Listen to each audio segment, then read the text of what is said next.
saranno molte società sportive che faranno fatica o addirittura non riusciranno a riaprire i battenti, e questo è veramente drammatico per il tessuto sportivo del nostro territorio. Oggi si presenta questo osservatorio che serve per monitorare il rischio di infiltrazioni mafiose all'interno del tessuto sportivo. Le società sportive si preparano a ripartire, ma per molte di loro questo avviene dopo quasi un anno di assenza di guadagni per colpa della pandemia. Il Covid non solo ha portato un calo degli iscritti, ma anche molti sponsor hanno deciso di non finanziare più le società.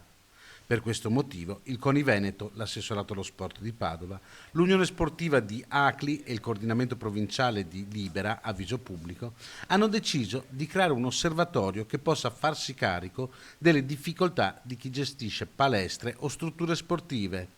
I dati parlano chiaro. Unione Sportiva Acli nel 2020 ha registrato un calo del 30% dei tesseramenti. Da 18.000 iscritti della stagione 2019 si è passati a 6.000 del 2020 e circa 30 società hanno chiuso.